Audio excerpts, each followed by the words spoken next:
Hey guys, what's up? So today I'm here to give you my WWE Money in the Bank 2013 review. So, yeah, I hope that you had a good day. I had a pretty good day. Today I got back from my friend's house, and then I went right to home and I saw the Money in the Bank pay-per-view, so I had a pretty good few days, so yeah, and I hope that your days have been, but yeah, let's just get right into it. So I thought this pay-per-view was okay. It could have been a little bit better in my opinion, but overall it was a pretty good pay-per-view. I'm looking forward though to SummerSlam. I hope that SummerSlam will be better than this pay-per-view, but yeah, we'll just see. So yeah, let's just get into it. So for the first match, we had the SmackDown Money in the Bank ladder match to start off the pay-per-view, and I thought it was a pretty good. Actually, I'm sorry. So, for the SmackDown Money in the Bank ladder match, Damien Sandow attacked Cody Rhodes from behind, pushed him off the ladder, and then Damien Sandow won the Money in the Bank briefcase. So, congrats to Damien Sandow. I'm glad that WWE has finally given him a push. So, yeah, we'll see on how his world title reign goes, if he wins the world title.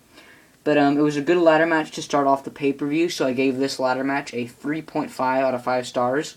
They had some good spots where Dean Ambrose was hitting people with the ladders, and some good high flying action and shit. You just had to see the match. It's just kind of hard to describe. But after that Money in the Bank ladder match, though, this is where the pay-per-view went down. It went down pretty rough, I think. So next, and I don't even understand why this was on the pay-per-view. Next, we had a Brad Maddox promo. The new GM of Raw. We had Brad Maddox, where he was talking about Vicky Guerrero and how much she'll be missed, and just a bunch of bullshit, really. But, yeah, though. And so Brad Maddox had, like, a really bad promo. But, the video tribute to Vicky Guerrero, I thought was pretty funny. Could have been a little bit better, but it was pretty funny. But this was such a dumb promo. They should have just put this on Monday Night Raw, because no one watches Monday Night Raw, so... Yeah, but, yeah, what was the point of putting this on the pay-per-view? And they should have put this on Raw, but the Vicky Guerrero tribute was funny, though. So that segment dragged. The next segment that dragged was the Intercontinental Championship match between The Miz and Curtis Axel. This was a pretty bad match, I thought. I've seen much better matches with Curtis Axel. This was a really short, bad Intercontinental Championship match, in my opinion. I mean, they had some good spots with the figure 4 lock and stuff, but it was just a bad match. I give it a 1.5 out of 5 stars. So that segment dragged. And then we had an okay Diva match between AJ versus Caitlyn, but this was such dumb, stupid stuff too. I mean, AJ retained, which was good. AJ retained by tap out, or AJ won by tap out with her what's it called, the Black Widow submission hold, and I mean, it was nothing really too special, and Layla, I heard reports that Layla was supposed to turn on Caitlyn. That never even happened, even after the match. Layla did not attack Caitlyn, so this whole segment here was just dumb. It should not have even been on the pay-per-view. Give more minutes to the Money in the Bank ladder matches. This should not have been on pay-per-view, in my opinion. But this was okay. So yeah, the Brad Maddox promo, the Intercontinental Championship match, and the Diva match really made the pay-per-view drag down for the 45 minutes, in my opinion. But, yeah. And then we had the Jericho versus Ryback match. This one also dragged. I didn't even watch the match, because I already knew who was going to win. I knew that Chris Jericho was going to put over Ryback. I knew that Ryback needed to win a pay-per-view, so they were going to have Ryback win. So I didn't even watch the match. I was feeding my dogs, and I was looking at my Twitter feed the whole time, on Twitter and stuff, because, yeah, whenever you're watching a wrestling pay-per-view of WWE's, you want to go on Twitter, because they got some funny shit on there, so always check out your Twitter timeline, if you have a Twitter, when you're watching Raw or a pay-per-view, because it's always fun to interact with other fans and stuff, in my opinion. But anyway, though, so I didn't even watch this match, so I'm not even going to rate it, since I didn't watch it. So, all of that, the Brad Maddox promo, the Intercontinental Championship match, the Diva match, and the Jericho-Ryback match, all of these dragged. This dragged for, like, the next hour. It was a bad hour of this pay-per-view, I thought. But now this is where stuff really picked up. Next we had a World Heavyweight Championship match between Alberto Del Rio and Dolph Ziggler, and I was cheering for Dolph Ziggler. I really wanted Dolph Ziggler to win. I don't think that Alberto Del Rio should ever have won this title.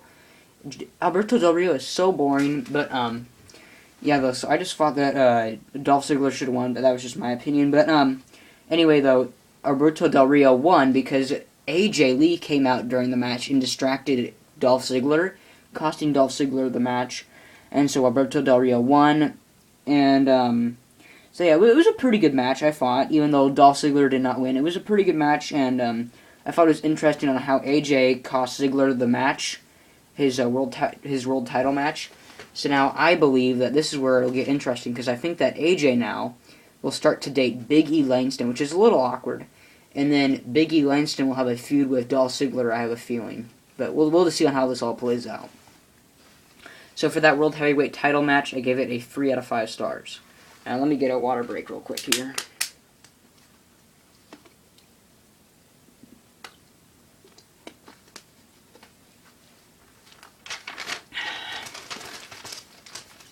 Next we had the WWE title match, and I'm glad that this was not the main event. Thank God this was not the main event. Next we had John Cena versus Mark Henry.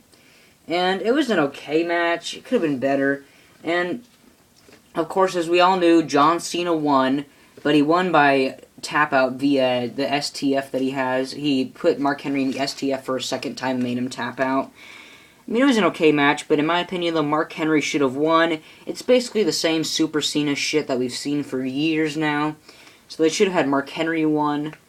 But that's just my opinion, so, yeah, the crowd was fully behind Mark Henry for this whole match. So, I mean, not just that, but I just think, though, that Mark Henry, though, deserved the title more than John Cena does. Especially since that Mark Henry is probably going to retire in about a year or so. I know that he's getting tired of being treated like shit. So yeah, they should have had Mark Henry win, but he didn't, as I knew. So I gave the match a 2.5 out of 5 stars. It was an okay match. And now this is where shit got good. This is what made the Money in the Bank pay-per-view, I thought. Next we had the Monday Night Raw Money in the Bank ladder match. And it was a great match. It was great to see Rob Van Dam come back. It was good to see Rob Van Dam back. Although, the one thing, though, that I was a little bit disappointed, though, in this match was, for the Rob Van Dam, when he was in this match, like, he didn't really, I wish they would have had him climb the ladder some more and do some more high-flying stuff, but most of the time during this pay-per-view, he was just getting the shit beat out of him, so we didn't really see a Rob Van Dam do too many of his high-flying moves that we like to see from Rob Van Dam. But, it was good to see Rob Van Dam. What was really interesting was CM Punk. So, when Daniel Bryan is just kicking ass, hitting people with ladders, flying out of the ring, then Curtis Axel comes down to the ring, beats up Daniel Bryan, because Paul Heyman sends him to. And then CM Punk gives Curtis Axel the GTS. And then Paul Heyman gets all mad, acting like as if he's mad at Curtis Axel, saying, "I did not send you down here, what are you doing?" CM Punk can handle himself. So then when CM Punk climbs the ladder to get the briefcase, then Paul Heyman comes from behind and hits CM Punk with the ladder, and then hits CM Punk with the ladder in the face, causing CM Punk to just start bleeding all over the face, costing CM Punk the briefcase, which I thought was interesting, because I was sort of expecting Brock Lesnar to come to this pay-per-view, give Punk and some of the other wrestlers in F5 leave the building, and then have Daniel Bryan climb up and get the briefcase. But that did not happen as much as I was expecting. So no, Brock Lesnar did not come to this pay-per-view and attack CM Punk. Paul Heyman just attacked CM Punk on his own, which I thought was still pretty good. It was a classic turn, I thought. It was a good heel turn for Paul Heyman, even though I know that Paul Heyman's already a bad guy. But now, most definitely, CM Punk is now a babyface, like we all know. So, yeah, this should be interesting, I think, though, on how it will lead to the Brock Lesnar-CM Punk feud. I'm looking forward to Raw tomorrow, just off of this segment. But yeah, though, what was really... And then, when Rob Van Dam went up to climb up the ladder, then he falls off the ladder, and then Randy Orton hits an RKO off of him in midair. Then Randy Orton climbs up and grabs the briefcase and wins. So, yeah, Paul Heyman attacked CM Punk, costing him the briefcase. Randy Orton won. I was surprised it wasn't Daniel Bryan. I thought that Daniel Bryan was going to win the Money in the Bank briefcase, because I heard reports online that Daniel Bryan was supposed to feud with John Cena, and they were supposed to bring in their Bella Twin girlfriends and stuff. But I guess we'll just have to see though if this will happen now at SummerSlam. I don't really know if it'll happen though now. But yeah, I'm surprised that Daniel Bryan though did not win. Let's just hope though. I mean, I have no problem with Randy Orton winning. I mean, it's about time Randy Orton wins and will fight for the world title. Because I mean, it's been at least a year or two since Randy Orton has fought for the title, I think.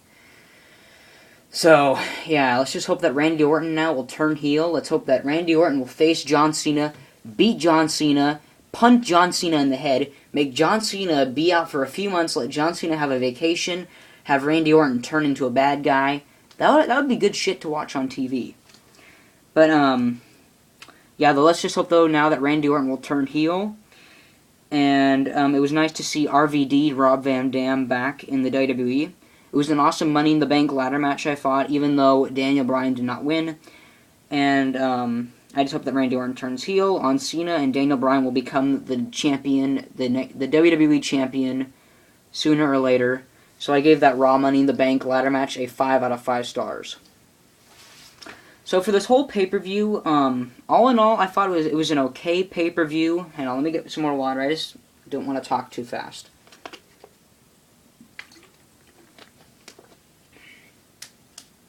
All in all, I thought this was an okay pay-per-view. It started off strong with the SmackDown Money in the Bank ladder match, but then the show kind of dragged until the Ziggler Del Rio match. Then it started to get better. The Cena-Henry match was predictable, but the Raw Money in the Bank ladder match was awesome, even with the controversial ending, because I know that some people did not like Randy Orton winning. All in all, this pay-per-view was pretty good, but could have been better at some parts, I thought. But I was glad, though, to see Rob Van Dam back, and I'm looking forward to Monday Night Raw tomorrow. So, I gave this pay-per-view a pretty fair rating, because, I mean, it wasn't really that good of a pay-per-view, I thought. It was okay, but could have been better. I gave this pay-per-view a 6.7 out of 10 stars. Like my video, dislike my video, comment on my video, and subscribe to my channel if you like movie reviews, wrestling reviews, WWE news, video game stuff, just the whole 9 yards. So yeah, peace out, guys.